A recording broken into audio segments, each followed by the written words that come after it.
Good morning, BCom second year. मैं आपको company law का नेक्स्ट चैप्टर करवा रही थी, types of companies. Types of companies में हमने बड़ी सारी कैटेगरीज जो हैं वो देखी। Chartered companies, statutory companies, registered companies, limited liability companies, unlimited liability companies, private companies on the basis of ownership, government companies, holding company, subsidiary company.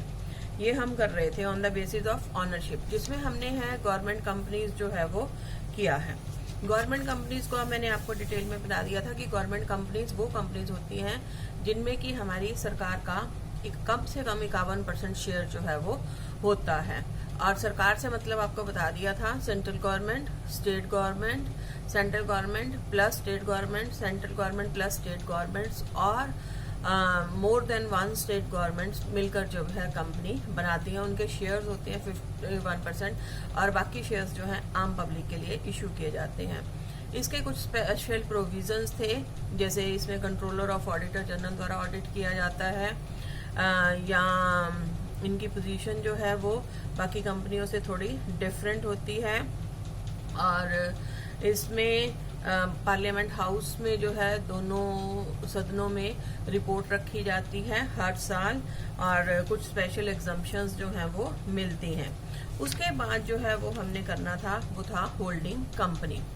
Holding company company act 2013 के अनुसार जो है डेफिनेशन होल्डिंग कंपनी की कोई नहीं दी गई। वो कहते हैं कि होल्डिंग कंपनी वो कंपनी होती है जिसकी कोई सब्सिडरी कंपनी होती है। तो ये डेफिनेशन इनकम्प्लीट सी है, इसमें कुछ भी क्लैरिटी जो है वो नहीं की गई कि वास्तव में होल्डिंग कंपनी क्या है और उसकी सब्सिडरी कंपनी जो है वो क्या है। तो दूसरा है आपकी सब्सिडरी कंपनी। अगर एक कंपनी की होल्डिंग कंपनी है तो वो क्या मानी जाएगी, सब्सिडरी कंपनी जो है वो मानी जाएगी। लेकिन इसका सब्सिडरी कंपनी कब मानी जाएगी, जब उसके ऊपर बोर्ड ऑफ डायरेक्टर्स के ऊपर जो है का कंट्रोल जो है उस कंपनी के ऊपर होगा। होल्डिंग कंपनी का एक कंपनी का दूसरी कंपनी के ऊपर बोर्ड ऑफ डायरेक्टर्स का पूरा होल्ड जो है वो होगा। यहाँ जो इक्विटी शेयर कैपिटल है उसकी नॉमिनल वैल्यू के बराबर जो है शेयर्स, वोटिंग राइट जो है वो होल्डिंग कंपनी के पास होगा। तो उसे हम क्या कहेंगे, होल्डिंग कंपनी जो है वो कहेंगे। यानी कंट्रोल होना चाहिए, चाहे वो बोर्ड ऑफ डायरेक्टर्स का कंट्रोल हो या फिर शेयर कैपिटल की वजह से जो है वो कंट्रोल हो, वोटिंग पावर्स हो। तो एक कंपनी जो है वो होल्डिंग कंपनी जिसका कंट्रोल होगा और जिसके ऊपर कंट्रोल होगा वो सब्सिडरी कंपनी जो है वो मानी जाएगी। और इसी तरह जैसे मैथमेटिकल फार्मूला है, मान लो बी जो है वो ए की सब्सिडरी कंपनी है और सी जो है वो बी की सब्सिडरी कंपनी है। तो बी और सी जो है वो दोनों किसकी सब्सिडरी कंपनी होंगी, ए की सब्सिडरी कंपनी जो है वो होंगी। तो इसके लिए शेयर कैपिटल और उसका ऊपर आपका कंट्रोल होना जो है वो जरूरी है। तो इसको ये बस आपने समझना है। एग्जाम्पल बुक में मैंने जो आपको बताया वो एग्जाम्पल बुक में जो है वो दिया गया है। तो आपने उसके बाद है classification on the basis of nationality. ये भी बड़ा जरूरी है। नेशनैलिटी के आधार पर दो तरह की कंपनियां होती हैं, देसी कंपनियां, inland companies and foreign companies. Inland companies का बड़ा आसान है, formed and registered under act 2013, जो इंडियन एक्ट कंपनी एक्ट के अनुसार रजिस्टर्ड हुई हैं, समामेलित हुई हैं, इनकॉर्पोरेटेड हुई हैं, उन्हें हम क्या कहते हैं, इनलैंड कंपनीज जो है वो कहते हैं। तो जिनका भी निर्माण कंपनी एक्ट 2013 के अधीन जो है वो हुआ है उसे हम इनलैंड कंपनीज कहते हैं। जैसे बैंकिंग कंपनीज हैं, इंश्योरेंस कंपनीज हैं, चैरिटेबल कंपनीज हैं, तो ये सारी इनलैंड कंपनीज के अधीन आती हैं। दूसरी आपकी जो है वो है फॉरेन कंपनीज। फॉरेन कंपनीज जो है कोई भी कंपनी जो भारत के बाहर इनकॉर्पोरेट हुई है, जिसका समामेलन, जिसका रजिस्ट्रेशन जो है वो भारत के बाहर जो है वो हुआ है।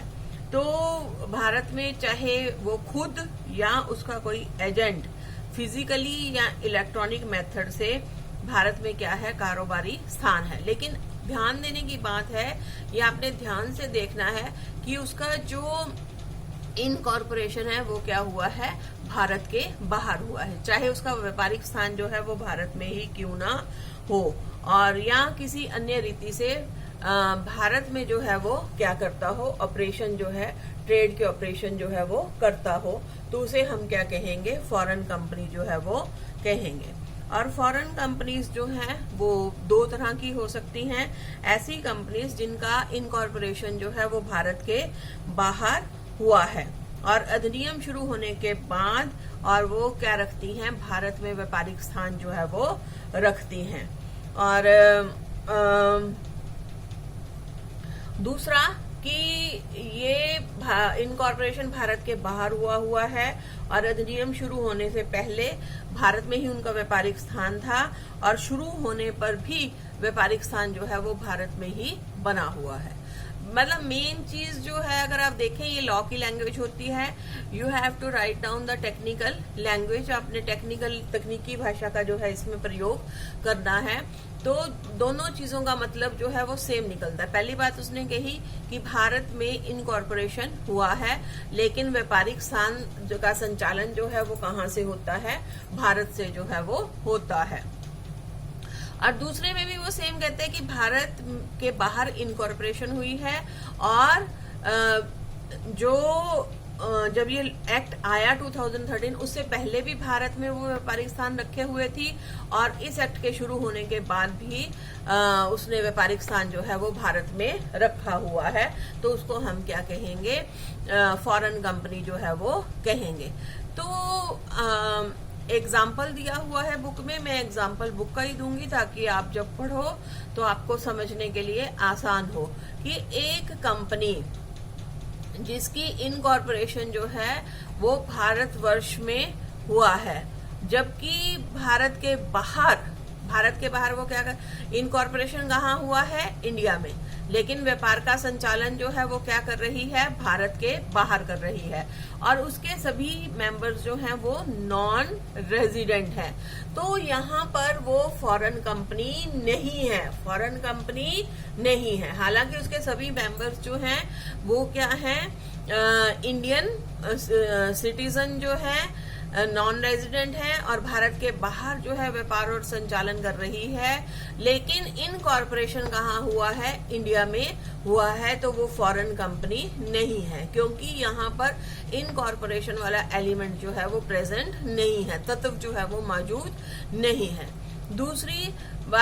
दूसरा एग्जाम्पल कि एक कंपनी जिसका समामेलन भारत के बाहर हुआ है, लेकिन व्यापार का संचालन कहाँ से कर रही है, भारत में कर रही है, और उसके सभी सदस्य जो हैं, सिटीजन्स जो हैं वो इंडियन हैं, तो उसमें वो क्या है, एक फॉरेन कंपनी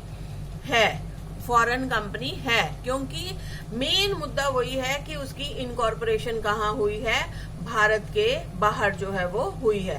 पहले केस में क्या था कि कॉर्पोरेशन उसकी जो है वो इंडिया में हुआ, बिजनेस भारत के बाहर कर रही है, सभी मेंबर्स नॉन रेजिडेंट हैं, तो वो फॉरेन कंपनी नहीं है, क्योंकि उसमें इनकॉर्पोरेशन वाला एलिमेंट जो है वो मौजूद नहीं है। दूसरे केस में वो भारत के बाहर इनकॉर्पोरेट हुई है, व्यवसाय भारत में कर रही है, सभी मेंबर्स इंडियन हैं, तो भी वो क्या मानी जाएगी, फॉरेन कंपनी जो है वो मानी जाएगी। मेन जो है वो संचालन नहीं है, बल्कि क्या है, इनकॉर्पोरेशन कहाँ जो है उसका हुआ है। और अगर एक कंपनी कहते कि जिसकी इनकॉर्पोरेशन इंग्लैंड में हुई है और बिजनेस कहाँ कर रही है, वो यूनाइटेड स्टेट ऑफ अमेरिका में, वो फॉरेन कंपनी नहीं है, क्योंकि उसका समामेलन जो है विदेशी कंपनी होने के लिए दोनों तत्व मींस कंपनी भारतवर्ष के बाहर समामेलित होनी चाहिए और भारतवर्ष में व्यापार करना, इसमें जो है वो प्रेजेंट नहीं है, इसमें प्रेजेंट जो है वो नहीं है, तो वो जो है एक फॉरेन कंपनी नहीं है। तो वैसे ही फॉरेन कंपनी में जो सदस्यता है उसके लिए सिटीजनशिप की कोई इम्पोर्टेंस जो है वो नहीं है। और दो चीजें हैं कि इसका सम्मेलन भारत के बाहर होना चाहिए और इसके व्यापार का संचालन कहाँ होना चाहिए, भारत में होना चाहिए। दो चीजें इंपॉर्टेंट है कि इनकॉर्पोरेशन भारत के बाहर हो और संचालन जो है वो भारत में होना चाहिए। तो सेक्शन 380 से लेकर 392 तक इस लॉ में सेक्शन है जो कि फॉरेन कंपनीज के ऊपर जो है वो लागू होते हैं और सभी कंपनीज, फॉरेन कंपनीज को इनका क्या करना पड़ता है, पालन जो है वो करना पड़ता है। और अगर नहीं करते हैं तो इनके ऊपर सूट जो है वो फाइल किया जा सकता है। तो अगर एक फॉरेन कंपनी है जिसका इनकॉर्पोरेशन भारत के बाहर हुआ है लेकिन वो व्यापार भारत में कर रही है तो वो एक विदेशी कंपनी मानी जाएगी। तो उसमें क्या है कि कुछ चीजें हैं जो कि हमने 30 दिन के अंदर इनकॉर्पोरेशन के 30 दिन के अंदर जो है वो रजिस्ट्रार के यहाँ फाइल करने होते हैं। उसमें मेन कंपनी का charter, memorandum of association, article of association होने चाहिए। अगर ये डॉक्यूमेंट्स इंग्लिश में नहीं है, जैसे कई कंपनीज इंग्लिश भाषा का प्रयोग नहीं करती हैं, जापानीज हैं, जर्मन हैं, तो वहां पर उसकी क्या होनी चाहिए, इंग्लिश में ट्रांसलेटेड प्रतिलिपि जो है वो होनी चाहिए, सर्टिफाइड। एक इम्पॉर्टेंट चीज है कि ये जो कॉपी है जिसको ट्रांसलेट किया गया है वो आपकी क्या होनी चाहिए, सर्टिफाइड जो है वो होनी चाहिए। तो सर्टिफाइड ट्रांसलेटेड कॉपी इंग्लिश में जो है वो होनी चाहिए। ये इंडियन लॉ जो है वो कहता है। कंपनी के रजिस्टर्ड और हेड ऑफिस का पूरा एड्रेस होना चाहिए। कंपनी के डायरेक्टर्स, कंपनी के सेक्रेटरी की लिस्ट जो है वो होनी चाहिए। व्यक्तियों के नाम, एड्रेसेस जो कंपनी से सूचनाएं की ओर से सूचनाएं प्राप्त करने का अधिकार रखता है कि किसको इन्फॉर्म किया जाए फॉरेन कंपनी में, उन सबके नेम्स और एड्रेसेस जो हैं वो होने चाहिए। कंपनी व्यापार के प्रमुख स्थान का पता जो है वो होना चाहिए। और जो भी आपका समय है कि भारत में उनके बिजनेस टाइमिंग्स जो हैं वो क्या होंगे, कब खोले जाएंगे, जो डॉक्यूमेंट्स हैं वो कब पब्लिक के लिए प्रेजेंट किए जाएंगे, ये सारी चीजें जो हैं आपने रजिस्ट्रार के यहाँ फाइल करनी है। और ये भी डिक्लेयर करना है कि इस कंपनी को कभी भी भारत के बाहर कहीं पर भी डी बार नहीं किया गया, किसी भी डायरेक्टर को, बोर्ड ऑफ डायरेक्टर्स को डिस्क्वालीफाई नहीं किया गया, डी बार नहीं किया गया और कभी वो सजा का अधिकारी जो है वो नहीं रहा, यानी उसको कभी भी जेल नहीं हुई है, तो वो उन सबके नेम और एड्रेसेस जो हैं वो लिखे हुए होंगे। तो अगर ये जो ऊपर सूचनाएं मैंने बताई 5-6 की कंपनी का चार्टर, कंपनी इंग्लिश में ट्रांसलेटेड होना चाहिए और अगर वो ओरिजिनल लैंग्वेज में है, इंग्लिश में ट्रांसलेटेड नहीं है, तो इंग्लिश में ट्रांसलेट करवा के उसकी सर्टिफाइड कॉपी जो है वो प्रेजेंट करनी चाहिए। कंपनी के रजिस्टर्ड ऑफिस का एड्रेस होना चाहिए, बोर्ड ऑफ डायरेक्टर्स की लिस्ट होनी चाहिए। कंपनियों ऐसे व्यक्तियों के नेम्स एंड एड्रेसेस जिन्हें कंपनी की ओर से सूचना प्राप्त करने का अधिकार है और कंपनी का जो बिजनेस प्लेस है वो और वो कब खुला रहेगा लोगों के लिए, जबकि वो डॉक्यूमेंट्स को देख सकते हैं, वो सारा। और उसके बाद जो है कोई भी व्यक्ति उसका या बोर्ड ऑफ डायरेक्टर जो है कभी डी बार किसी लॉ के अंतर्गत ना किया गया हो या उसे कभी कन्विक्शन, जेल जो है, सजा जो है वो हुई हो, तो उसके बाद जो है निर्धारित किया जाएगा कि इन डॉक्यूमेंट्स में अगर किसी भी प्रकार की कोई चेंज होती है, किसी भी प्रकार की कोई चेंज होती है तो 30 डेज के अंदर रजिस्ट्रार को क्या करना होगा, इन्फॉर्म जो है वो करना होगा। तो अगर आपका वर्किंग एरिया दिल्ली में है तो दिल्ली का जो रजिस्ट्रार है उसके यहाँ पर सारे डॉक्यूमेंट्स जो हैं वो फाइल आपको करने होंगे। इसी तरह अगर आपका किसी पर्टिकुलर स्टेट में ऑफिस है तो वहां का जो स्टेट का रजिस्ट्रार होगा उसके यहाँ पर सबमिट जो है वो करने होंगे। और अगर कोई भी कंपनी इन प्रोविजंस का पालन नहीं करती है या पालन करने में त्रुटि करती है तो 10,000 रुपीज तक जो है वो पेनल्टी लगाई जाएगी। और अगर ये आपकी त्रुटि निरंतर चलती रहती है, लेटर्स आने के बाद भी रेक्टिफाई नहीं किया जाता, तो 1000 पर डे जो है और फाइन जो है वो लगाया जाएगा। और ऐसी कंपनीज के लिए जरूरी होगा कि वो इंग्लिश भाषा में अपना नाम जो है कंपनी के बाहर टांगेंगे, लिखकर एक बोर्ड बनाकर जो है वो टांगेंगे, और वहां की क्षेत्रीय भाषा में भी कंपनी का नाम जो है वो लिखा हुआ होगा। और इसमें ये भी क्लैरिफाई करना होगा नाम के साथ कि कंपनी के मेंबर्स की लायबिलिटी लिमिटेड है या नहीं है। तो जो भी डॉक्यूमेंट्स कंपनी बनाएगी, स्टेटमेंट्स बनाएगी, लेटर्स बनाएगी, बिल्स बनाएगी, मीमोज बनाएगी, एडवर्टीजमेंट्स होंगी, उस सब में ये मेंशन किया जाएगा कि उसके मेंबर्स का जो लायबिलिटी है वो क्या है, लिमिटेड है। और अगर फॉरेन कंपनीज इन प्रोविजंस का पालन नहीं करती हैं तो इसके कारण कंपनी की इनकॉर्पोरेशन पे प्रभाव पड़ेगा। जो उन्होंने कॉन्ट्रैक्ट किए हैं, कॉन्ट्रैक्ट की लीगैलिटी पर, वैधानिकता पर जो है कोई प्रभाव नहीं पड़ेगा। लेकिन इन अनुबंधों के लिए जो है उनके ऊपर क्या किया जा सकता है, वाद जो है वो प्रस्तुत किया जा सकता है। और वाद प्रस्तुत करने के लिए, सूट फाइल करने के लिए जुरिडिक्शन होगी, जिस एरिया में कंपनी है वहीं पर जो है उसकी क्या की जा सकती है, सूट फाइल जो है वो किया जा सकता है। और एक फॉरेन कंपनी पर भारत से बाहर किए गए कामों के लिए, ध्यान से सुनना, फॉरेन कंपनी पर भारत से बाहर किए गए कामों के लिए भारत में सूट फाइल नहीं किया जा सकता, जबकि उसका बिजनेस प्लेस क्या है, भारत है।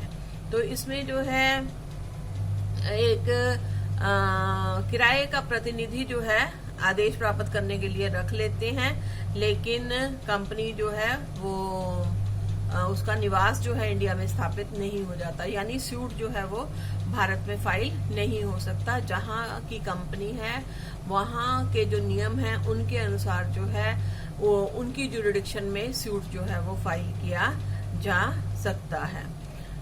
और अगर